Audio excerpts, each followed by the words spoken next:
Hola, muy buenas tardes.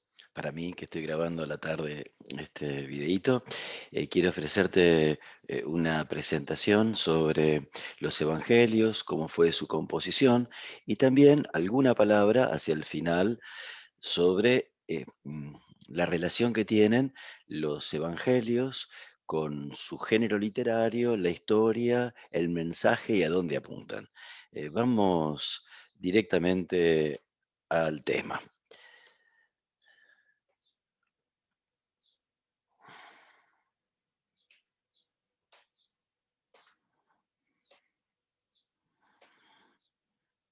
Entonces, los evangelios tomamos conciencia que son testimonios comunitarios de fe. Nosotros estamos acostumbrados a escuchar Mateo, Marcos, Lucas, Juan, en nombres propios.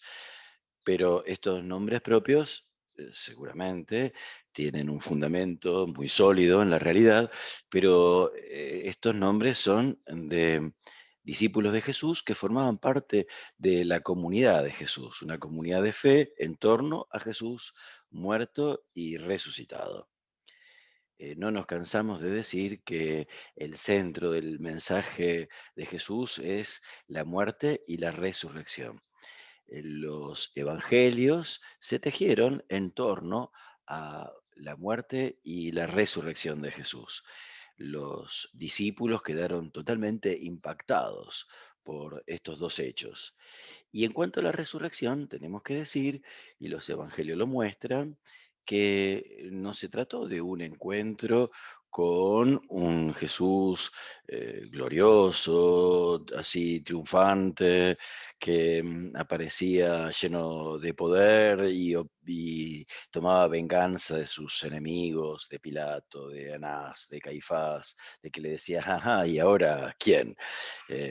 Fíjense que yo he triunfado sobre la muerte. ¿Qué van a hacer ustedes? No, nada de eso. Nos encontramos con que el primer encuentro con el misterio de la resurrección es la tumba vacía. A partir de ahí se va a producir el anuncio.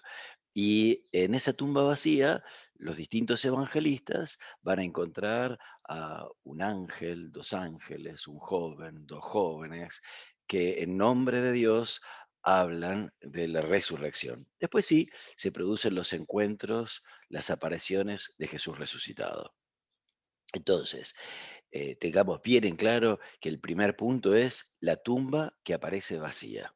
Allí donde había un muerto, ahora no está más, está vacía.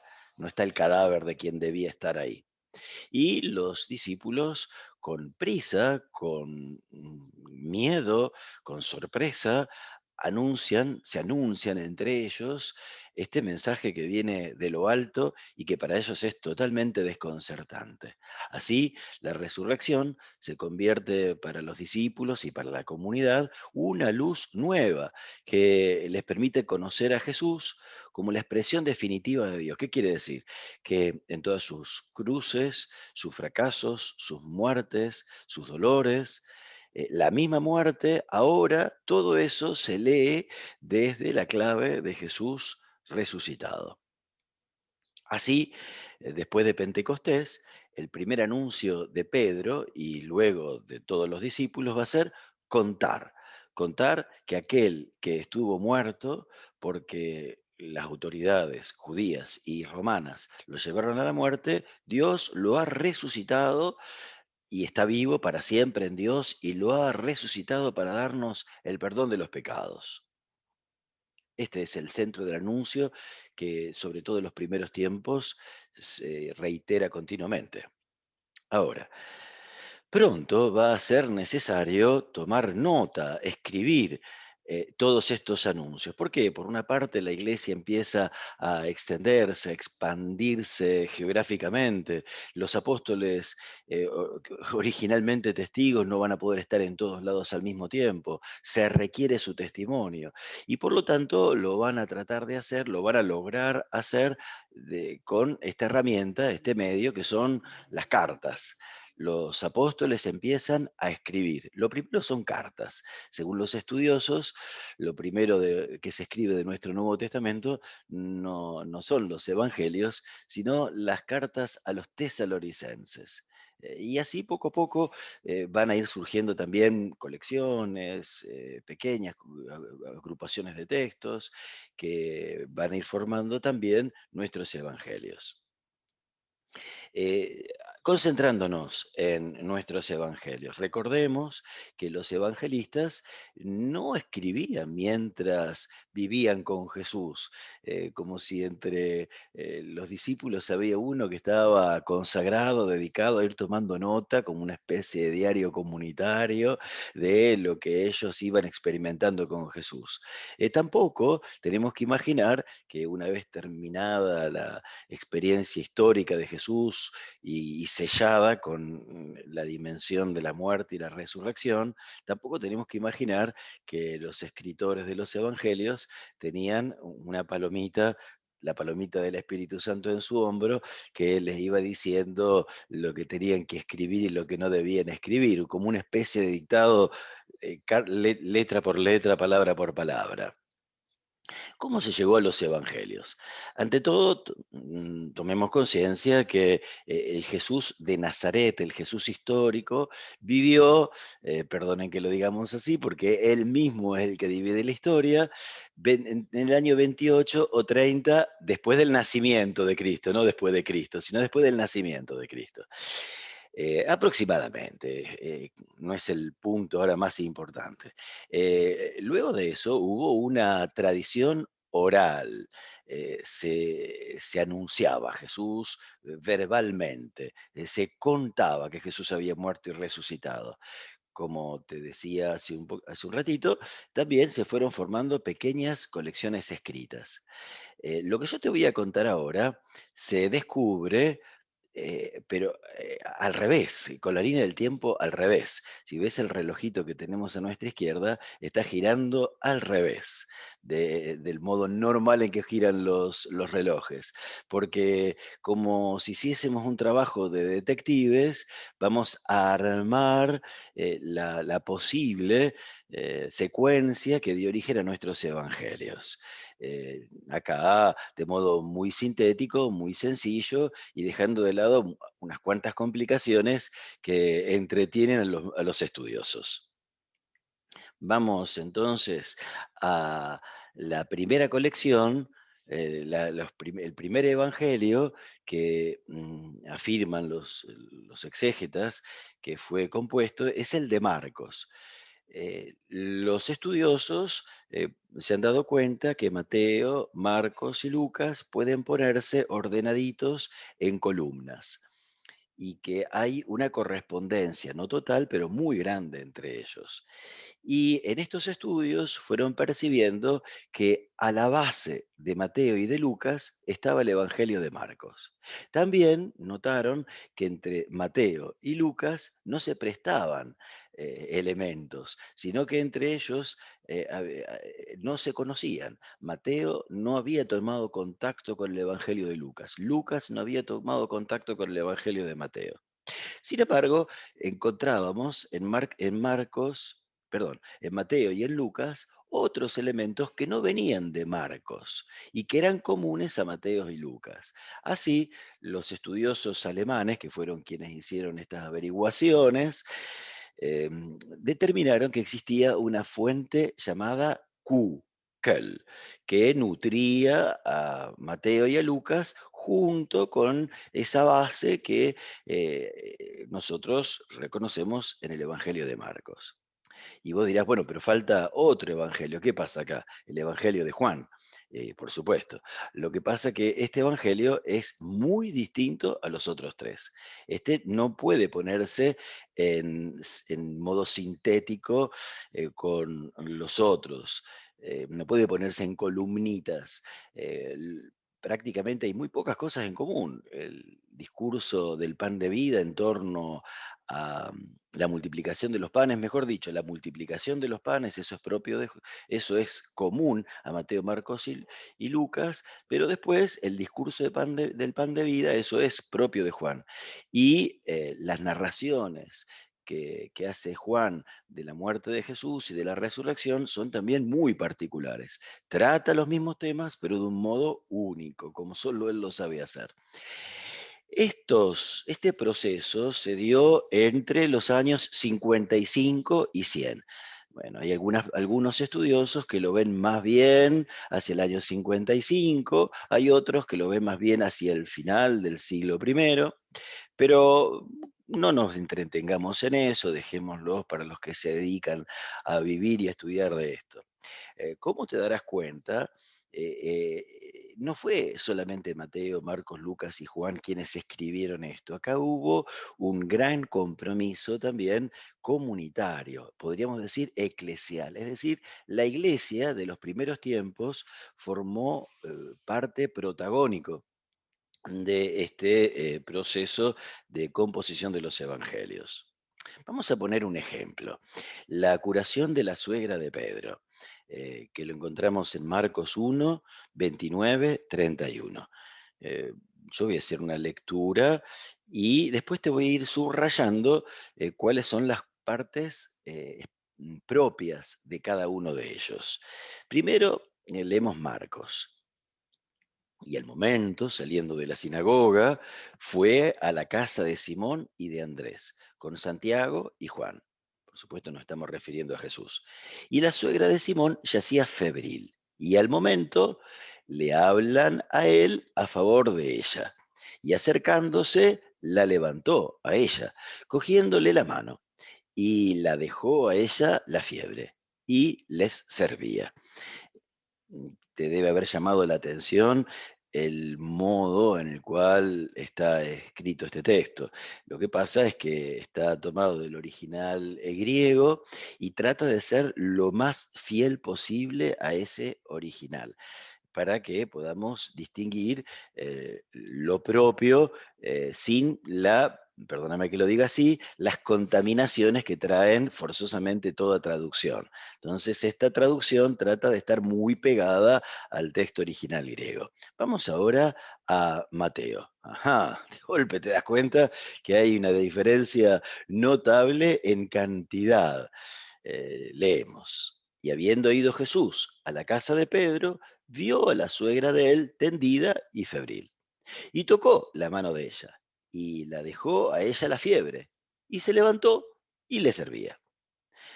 Ahora nos dedicamos al Evangelio de Lucas, cuando relata la misma escena. Levantándose, pues, de la sinagoga, entró a la casa de Simón, y la suegra de Simón era presa de una fiebre grande, y le rogaron a él a favor de ella. E inclinándose sobre ella, intimidó a la fiebre y la dejó a ella. Al instante, levantándose, les servía. Estaría bueno que si vos tenés ganas de hacer trabajar tu imaginación y tu creatividad, antes detengas aquí el video y subrayes las partes que vos te das cuenta que son propias de Marcos, de Mateo y de Lucas. Eh, si vos ya detuviste y retomás, ahora te cuento cuáles son ellas. Ante todo, fíjate que Marcos nos habla, y solo él, de que junto con Simón estaba también Andrés, Santiago y Juan. Marcos hace un acento más grande sobre la comunidad de los discípulos, que no aparece en Mateo y en Lucas, y es algo que se va a dar a lo largo de todo el Evangelio de Marcos, este interés tan grande que tiene Marcos en la formación que va haciendo Jesús de sus discípulos. Al momento, también al principio, versículo 29, está esa expresión característica de Marcos, que le da mucha vivacidad a los relatos. Le interesa muchísimo la narración, lo que va ocurriendo. Y acercándose, la levantó, otra vez, un gesto dinámico, y le toma cogiéndole la mano. Ahora vamos esa dimensión también concreta. Ahora vamos a Mateo. Ya no se habla de Simón, sino de Pedro. ¿Por qué es esto? Bueno, porque a Mateo le interesa mucho eh, el rol de Pedro o de Simón en la comunidad de los discípulos. No solamente quién es él, sino qué función ocupa dentro, qué ministerio ocupa dentro de la comunidad de fe. Y después le tocó la mano. Ese verbo es propio de Mateo. Vamos a Lucas y encontramos que habla de la fiebre grande. No olvides que Lucas era médico, había acompañado a Pablo en todos sus viajes, en parte como secretario y en parte como amigo y en parte también como médico. Inclinándose sobre la suegra de Pedro, intimidó a la fiebre. Este inclinarse habla de un gusto que tiene Lucas por mirar a Jesús y mirar sus actitudes, y por eso el Evangelio de Lucas es el que más pone el énfasis en la dimensión misericordiosa de Jesús. Acordate que el Evangelio de Lucas es el único que nos habla de la parábola del Padre Misericordioso, junto con las otras de dos parábolas, de la ovejita perdida, que el pastor deja las 99 en el campo para buscar la que se le había extraviado, y también la mujer que barre toda la casa para encontrar esa monedita que se le había extraviado. Entonces, Lucas es aquel que se preocupa también por el corazón de Jesús. Así, notás que el mismo texto, la curación de la suegra de Pedro, lo cuenta cada evangelista ateniéndose a un patrón común, pero después cada uno a su modo. Y lo hace también transmitiendo mensajes que son los que a cada uno de ellos le interesan más. Entonces, ¿cuáles fueron las preguntas que guiaron la composición de los evangelios? La gente, las comunidades cristianas se preguntaban, ese que nos salvó, ese que ustedes nos cuentan que murió, que resucitó, ¿cómo es que murió? ¿Por qué? ¿Cómo resucitó? ¿Qué hizo cuando resucitó? Luego se interrogan qué enseñó, qué alentaba, qué valores alentaban los discípulos, cuáles eran sus proclamas. Luego, y quizás también al mismo tiempo, ¿qué hizo? ¿Qué hizo? Por supuesto, sus milagros, sus gestos poderosos que hablaban de la relación que tenía con Dios, y también algunos gestos proféticos, como cuando entra en el templo y derriba las mesas de los cambistas, de los que cambiaban las monedas, para que se pudiesen adquirir los sacrificios. Y finalmente, a pesar de que esto está al inicio de nuestros evangelios, finalmente, ¿cuáles fueron sus orígenes? En Mateo y en Lucas se va a rastrear esos orígenes en la infancia, que la cuentan de un modo muy distinta. Y mientras Mateo pone el énfasis en San José, Lucas lo va a hacer en la madre, en María. Y Juan, cuando habla de los orígenes, no tiene en cuenta la infancia de Jesús y sí se preocupa del origen eterno de Jesús. Al principio era el verbo existía desde siempre, en él fueron hechas todas las cosas. Bien, acercándonos al final, no quiero dejar de compartir con vos algo muy importante, que es el género literario evangelio. Vos hablas de los evangelios, yo hablo de los evangelios. No te olvides también que esto es un género literario, un modo de escribir. ¿Y cuáles son esas características de este género literario? Tiene un fuerte arraigo en la historia. Los evangelios quieren contarnos sobre lo que ocurrió. Eso está muy intenso, muy fuerte, muy subrayado. Las cosas que se cuentan tienen que ver con algo que ocurrió en la vida de los hombres, en la historia de los hombres.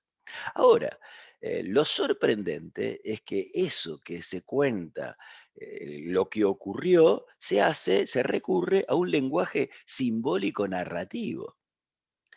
Por lo tanto, la historia que va a surgir no es la clásica historia conocida por nosotros con criterios científicos y de crónica, sino una historia que está envuelta en un ropaje simbólico narrativo. Ambos, ¿eh? Algunos textos son muy simbólicos, otros narrativos, y en realidad ambos suelen estar combinados.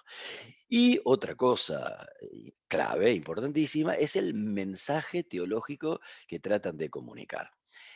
Y estas tres dimensiones de los evangelios, el arraigo en la historia, el lenguaje simbólico narrativo y el mensaje teológico, apuntan a que los lectores puedan adherir a la fe. En las dos conclusiones de San Juan, el final del capítulo 20 y el final del capítulo 21 de San Juan, se dice, y todo esto ha sido escrito, hubo muchas otras cosas que hizo y dijo Jesús y enseñó Jesús, pero estas cosas han sido escritas para que ustedes crean y creyendo tengan vida en su nombre. Entonces, fuerte arraigo en la historia, lenguaje simbólico, con un mensaje teológico, es decir, un mensaje que viene en nombre de Dios, que tiene que ver con Dios, que apunta a Dios, y que todas estas tres dimensiones quieren alcanzar, producir en el lector la fe. Bueno, vamos a concluir eh, eh, teniendo en cuenta que este género literario único en la literatura universal no fue usado ni antes, ni durante, ni después. Fue un género literario inventado para hablar de aquel que murió por nosotros, por nuestros pecados, y resucitó por la obra de Dios. Y no solo es raro que nadie había escrito evangelios antes de Jesús, sino que ya existiendo los evangelios, no se volvieron a ser evangelios para ningún otro personaje. Existieron los evangelios apócrifos, pero también estos estaban dirigidos a Jesús. Digamos que este evangelio es característico, típico de los relatos de ese hombre que murió y que resucitó. Así, el Espíritu inspira todo el proceso de vida de la comunidad de los primeros discípulos que vive la experiencia de Jesús muerto y resucitado, y la escritura que va sosteniendo también ese proceso de vida. Así, los evangelios fueron escritos por Mateo, por Marcos, por Lucas, por Juan, también hay muchos textos dentro de los evangelios que se puede rastrear la mano de los discípulos, claramente los últimos versículos del Evangelio según San Marcos, claramente el último capítulo de San Juan, y por eso, porque son verdaderos autores, nosotros podemos decir Evangelio de Mateo, Evangelio de Lucas, Evangelio de Juan, Evangelio de Marcos, pero también podemos decir que son totalmente palabra de Dios. Así, el Espíritu inspira todo el proceso en el cual se transmite la experiencia de Jesús muerto y resucitado. Así, espero que esta presentación te haya resultado clara, que también te aliente, te oriente y te entusiasme para leer los evangelios, arraigados en la historia de los hombres, pero también sus raíces se hunden en el misterio de Dios. Muchas gracias.